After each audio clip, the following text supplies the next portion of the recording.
Our generation is very known for anxiety issues and neurosis. And today I want to offer quite interesting method which was underlooked and not widely used in the United States. It's called paradoxical therapy. Hi, my name is Romenska. I'm a certified life coach, and we are talking today how to fight easily anxiety.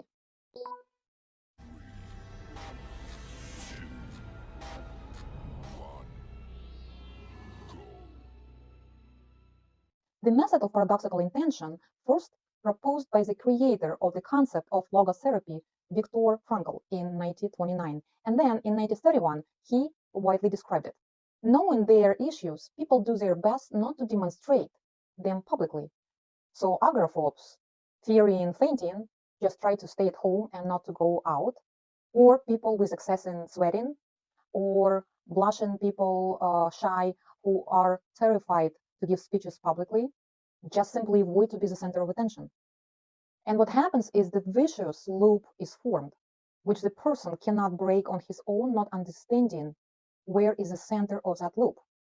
Regardless of the specifics of the phobia and the degree of dependence on it, the paradoxical intention therapy method uses an iron principle.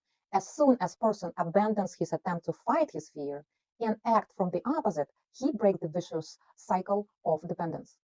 The speed of fixing a stable therapeutic effect in the absence of new aggravating symptoms in the treatment by the method of paradoxical intention refuses one of the postulates of classical Freudism, which states that the success of stability of the result is directly dependent on the duration of the therapeutic effect. Franklin Roosevelt said, "The only thing to really be afraid of is fear itself." At first, these techniques cause surprise, bewilderment, and misunderstanding because their task is to encourage the client to the opposite behavior. The fact is that our habitual ways of coping with a problem often, on the contrary, straighten it. The more a person tries not to feel, not to think about his issue, the more it sinks in and stucks. So the trick here is that using the technique of paradoxical intervention, the psychotherapist doesn't fight the symptoms, but brings it out of the shadow. For example, if a person has an anxiety attack or just an anxiety moment that bothers this person, usually this person is doing everything to avoid feeling it, to let this anxiety in and to process that moment. He would switch his focus on doing something else, like watching movies or being distracted with something, and that causes an extra tension. So this person can say to himself, today I am going to feel it longer than usually. My personal record can be 40 minutes. So to do anything else but just to be focused on your anxiety. Over time, if you force yourself doing it over and over again, you get tired of it because of two things. First, you are forced to do it, you intentionally are focused on that, and it eliminates the tension itself. You no longer are willing to do that.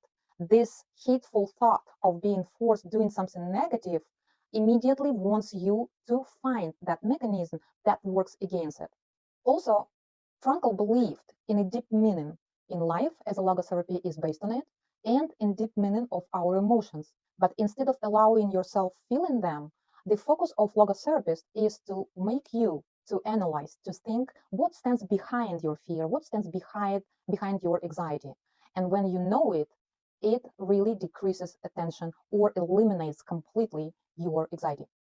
Another example about how it can work is a man who was sweating a lot and he was really ashamed to go in public with his sweat. So logotherapist recommended him to set his personal record. Instead of 5 minutes of sweating, he made an order for him to sweat 5 minutes longer, which is totally 10 minutes.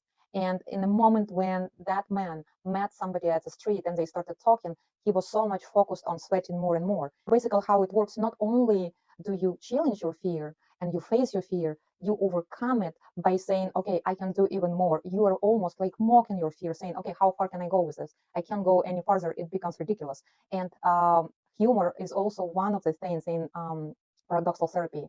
For example, one of another techniques could be, example, if you have an anxiety or destructive thoughts, what you can do as the homework is to start talking as a radio show of horror out loud what you feel at this moment. For example, you can say, oh my God, I feel terrible right now. And then go on. What to make voices like that, like little kids? Anything that sounds ridiculous at the end works beautifully for you because you understand here in yourself that what you're saying makes no or zero sense. And logically, you're not supposed to feel what you feel. So neurons, when they receive that information of logic, overlap emotions. So again, meaning overlaps feelings. So to wrap it all up, all I wish you is not to avoid or escape from your fear, because avoiding your fear creates bigger fear of the fear as well. But to face your fear and to laugh at the face of your fear. Because remember, the fear doesn't own you. You are the owner of your fear. You are in control.